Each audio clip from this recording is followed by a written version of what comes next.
इस हॉल में प्रवेश किया तब एक गाना यहाँ पर बज रहा था कि देखो वीर जवानों, अपने खून पर ये इल्जाम ना आए, माँ ना कहे कि मेरे बेटे वक्त पड़ा और काम ना आए। वो गाना अभी भी मेरे कानों में गूंज रहा है और शायद जो लोग उस समय उपस्थित थे किसी को तो बहुत अच्छा भी लगा, तो वो वापस यहाँ पर आया, बोले कि एक बार और बजाओ।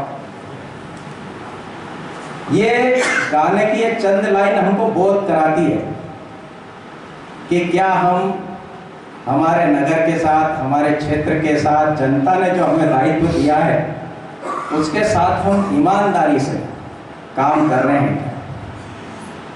उसके आगे एक लाइन और आती है कि हम पहले भारतवासी, उसके बाद हिंदू, मुस्लिम, सिख, ईसाई।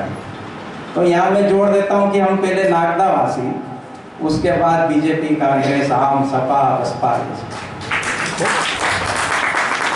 अब अगर नागदावासी हैं तो नागदा की चिंता हम करें। और आज किन्हीं कारणों से परम श्रद्धेय आदरणीय बालेश्वर जी जायसवाल साहब यहाँ पधारे नहीं। वो हमेशा कहा करते थे, उनका स्वास्थ्य खराब है, वो हमेशा कहा करते थे कि ये नागदा जो हमारा शहर है, हमारा क्षेत्र है, इसका जो विकास है दो पहियों पे निर्भर है, दो चक्र पे ये नागदा विकास करता है। नागदा का क्षेत्र जो भी आसपास से जुड़ा विकास करता है। एक तो चक्र मंडी है और एक चक्र बिरला ग्राम उद्योग का है। तो दुर्भाग्य है और बोलने में आता है कि अगर ये दो चक्र में से एक चक्र अगर इस मंच पर नहीं है तो वो क्यों नहीं है।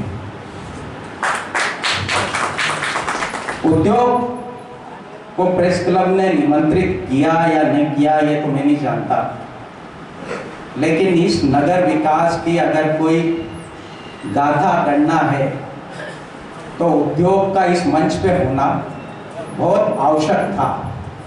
वो क्या इस नागदा को जिला बनाने के बारे में सोचते हैं, उनका मंतव्य यहाँ पर इस मंच पर हम सब के बीच में साझा करना अति आवश्यक है। लेकिन क्योंकि मैं बात इसलिए बोल रहा हूँ, दीपक जी आपने बुलाया होगा, नहीं आए हैं तो वो भी मंशा स्पष्ट हो गई।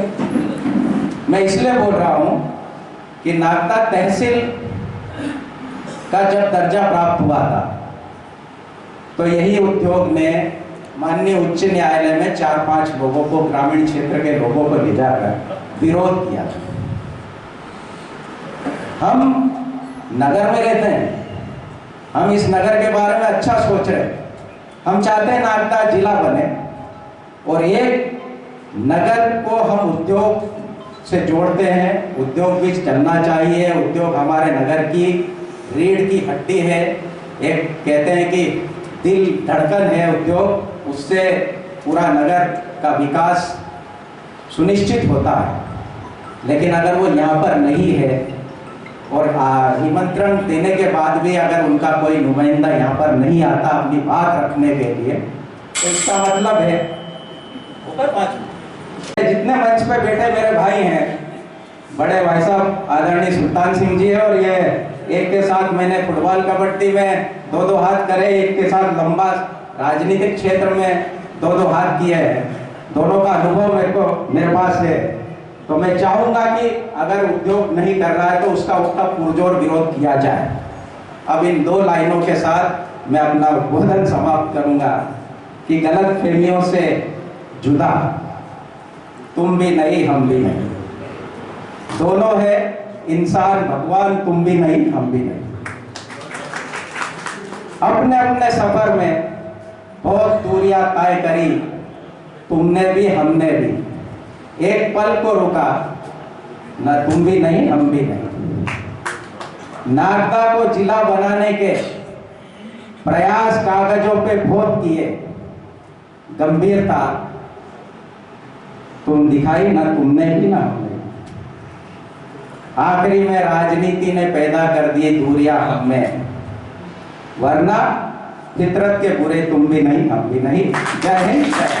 खींचो न कमानों को न तलवार निकालो, खींचो न कमानों को न तलवार निकालो, जब तोप मुकाबिल है तो अखबार निकालो, अखबार निकालो। तो अखबार के किरदार से राजनीति में कदम रखने वाले भाई प्रकाश जैन को बहुत ही सम्मान के साथ मैं आमंत्रण दे रहा हूँ। श्री प्रकाश जैन साहब, सबसे पहले एक बात बहुत स्पष्ट कर देना चाहता हूँ, बहुत स्पष्ट सबके मन मस्तिष्क पर ये क्लियर कर देना चाहता हूं कि भारतीय जनता पार्टी का एक छोटे से कार्यकर्ता से लेके हमारा शीर्ष नेतृत्व पहले दिन से इस बात के लिए लामबद्ध है कि नागदा जिला बनना चाहिए और नागदा को हम जिला बनाएंगे ही।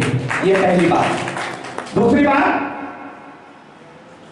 जब कांग्रेस, बीजेपी, सपा, बसपा आप सब साथ में हैं, तो आखिर वो कौन से कारण है जो नागदा को जिला नहीं बनने देना चाह रहे? मैं मंच से माफी चाहूंगा, क्योंकि ऐसा निर्देश था कि हम क्या करेंगे वो बताएंगे, लेकिन अगर मैं इस लाइन पे नहीं जाऊंगा तो मुझे लगता है ये आज के कार्यक्रम के साथ बेईमानी होगी। हमको उन कारणों पे जाना पड़ेगा कि आखिर परेशानी कहाँ है। जब नागदा को जिला बनाने की परिकल्पना अपना अस्तित्व यहाँ खोज रही थी, ठीक उसी समय महिपुर में कांग्रेस नेत्री ने महिपुर को जिला बनाने के लिए आगाज किया था। बस यहीं से एक परेशानी खड़ी हुई, और आज भी मुझे लगता है कि जब तक इस नक्शे में परिवर्तन नहीं होगा तब तक हम नागदा को जिला बनाने की दिशा में कितने ही मिल जाए, मुझे लगता है शायद हम मूल रूप पे नहीं पहुंच पाएंगे, क्योंकि महिपुर उनके लोगों का यह मानना है कि महिपुर जिला बनना चाहिए। इसलिए मेरा आग्रह है कि इस नक्शे में आलोट के साथ ताल, बड़ावदा का क्षेत्र और हमारा उन्हेल का क्षेत्र अगर हम जोड़ेंगे तो मुझे लगता है ये जिले की सही परिकल्पना होगी। बिना किसी विवाद के, मैं फिर कह रहा हूं, बिना किसी विवाद के हम नागदा को जिला बनाने की मंजिल पर तभी पहुंच पाएंगे, क्योंकि अभी टेक्निकल परेशानी है, पॉलिटिकल परेशानी है। जब हम जिले की बात करते हैं तो हमारा एक साथी जो इसमें मिलना चाहिए वो इस बात का बहुत विरोध करता है। वो कहता है कि हम किसी कीमत पर किसी भी परिस्थिति में नागदा के साथ जिले में नहीं मिलेंगे, और जब तक उस समस्या का समाधान नहीं होगा नागदा जिला नहीं बनेगा। ये बात हमको स्वीकार करना पड़ेगी। में कल्पना परुलेकर का कहीं पर भी नाम नहीं है। कल्पना परुलेकर ने मात्र अखबारों तक विरोध किया था, रिकॉर्ड में कल्पना परुलेकर का नाम नहीं है। प्रकाश जी, यदि आप कल्पना परुलेकर की बात करते हैं तो आपके जो वर्तमान विधायक है आदरणीय चौहान साहब, उनकी खबर मैंने प्रकाशित की है, मेरे अखबार में, पत्रिका अखबार में, उन्होंने भी नागदा में महिपुर को शामिल नहीं करने और तो कहने का मतलब है कि यदि कांग्रेस के विधायक ने उस जमाने में विरोध किया था तो आपके वर्तमान के जो विधायक है भारतीय जनता पार्टी के, वो उनके विरोध के स्वर है। और उन दोनों की जो मात्र मांग है, उनकी मात्र मांग ये है कि रियासत के काल में, राजा महाराजाओं के काल में महिपुर जिला रहा था, इसलिए जिला बनाया जाए। तो इस तरह की आपत्तियां, इस तरह की मांग राजस्व विभाग जिला बनाने में कभी शामिल नहीं करता है। वो उसके आपत्तियों का जो नेचर रहता है, जो स्वभाव रहता है, वो अलग तरह का रहता है। कि हम ये कहते हैं कि राजा महाराजाओं के रियासत के काल में जिला महिपुर था, तो वो मांग स्वीकार कभी नहीं होगी। जो भी जनप्रतिनिधि सत्ता में आता है वो हमेशा ये आश्वासन देता है कि नागदा को जिला बनाना चाहिए। मेरा ऐसा मानना है कि छोटी सी आपको एक बात याद दिलाना चाहता हूँ कि हमारे नागदा के न्यायालय की भूमि का मामला भी 2006 से हमारे जो पुराने जितने भी अध्यक्ष चले आ रहे थे उस मांग को लेकर निरंतर प्रयास कर रहे थे। कहीं ना कहीं उनके प्रयास किसी कारण से पूरे नहीं हो पा रहे थे। जब मैं अभिभाषक संघ का अध्यक्ष बना तो मैंने उनकी पूरी कार्यप्रणाली को समझा। मैंने ये इंतजार नहीं किया कि जब मेरा कार्यकाल खत्म होने आएगा तब मैं इस मामले को वापस उठाऊंगा कि नसाब हमारे को न्यायालय की भूमि उपलब्ध करवाओ।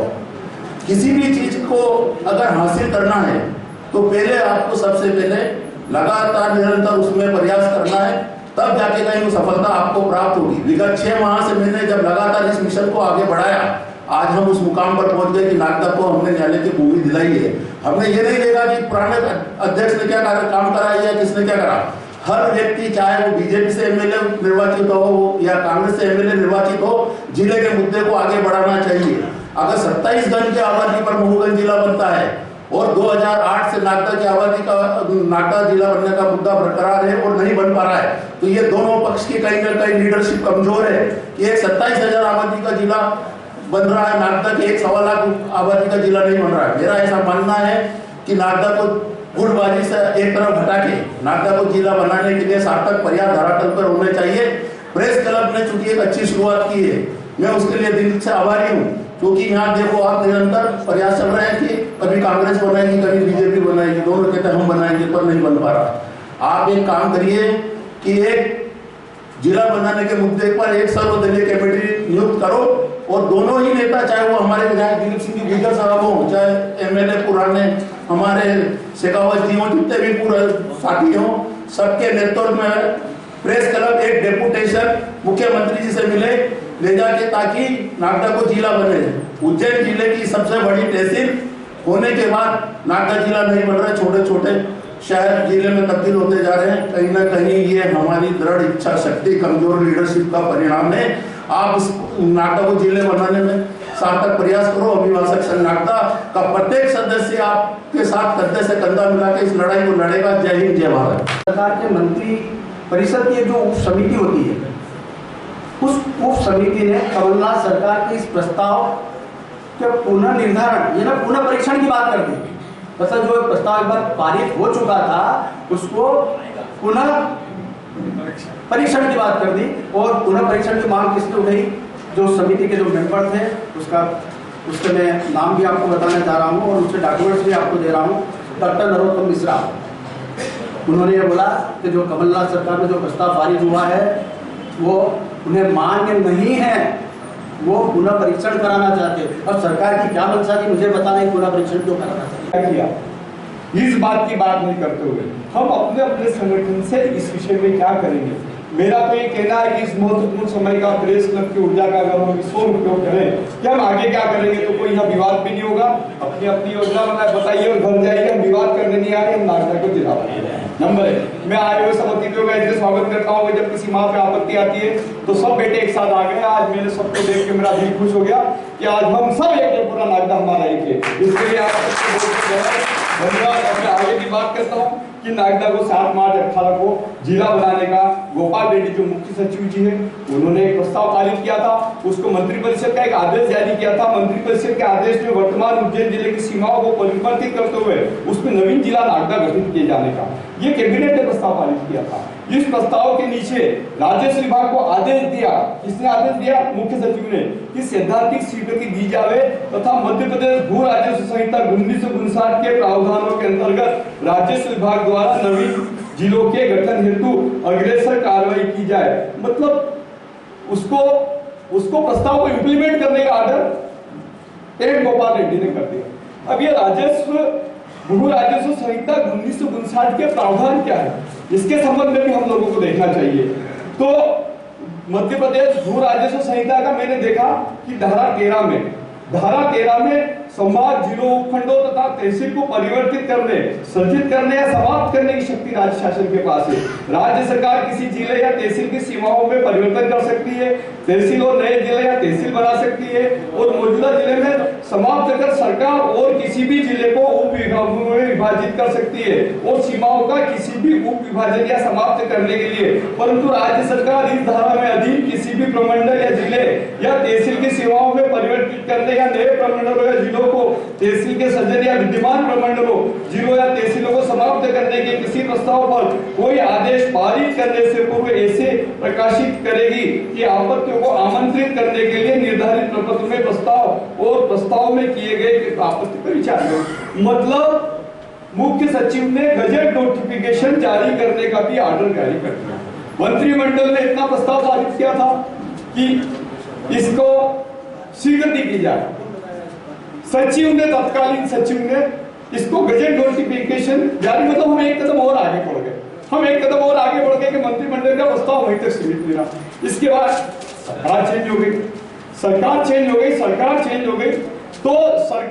मेरे को सब सूचना के अधिकार में डॉक्यूमेंट प्राप्त हुए कि एक प्रस्ताव बनाया। उसमें लिखा कि दिनांक 18 मार्च 2020 को आयोजित मंत्री परिषद की बैठक में कुल 11 विषय विचार में लिए गए थे, जिन पर कार्रवाई विवरण तथा निर्णयों को तत्कालीन मुख्य सचिव श्री एम गोपाल रेड्डी द्वारा तैयार किया गया था। उक्त कार्रवाई विवरण संबंधित विभागों को तत्कालीन मुख्यमंत्री जी के त्यागपत्र एवं सरकार बदलने के कारण जारी नहीं किया गया था एवं क्रियान्वयन हेतु लंबित थे। पहली बात तो कि क्रियान्वयन के लिए जारी किया गया कर दिया गया था, लेकिन मंत्रिमंडल की समिति में ये झूठ बोल के ये प्रस्ताव लाया गया कि क्रियान्वयन जब गजट नोटिस इतना जारी करो, तो फिर बाद में मंत्रिमंडल समिति में लाने का कोई उचित नहीं था, नियत खराब थी।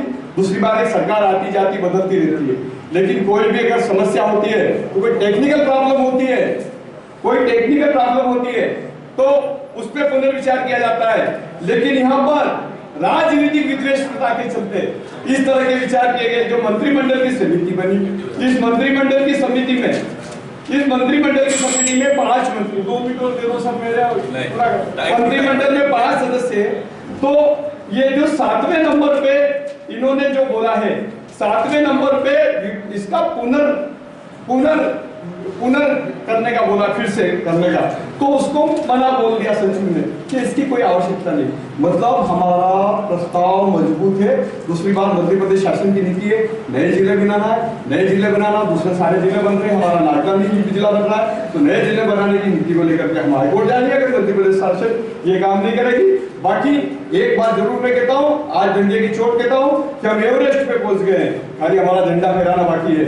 हम उस जन्माष्टमी की मटकी की तरह है कि हम आखिरी कोने पे पहुंच गए, खाली हमको दही और दूध उसमें से निकालना है। हम इतनी दूर खड़े हैं। आप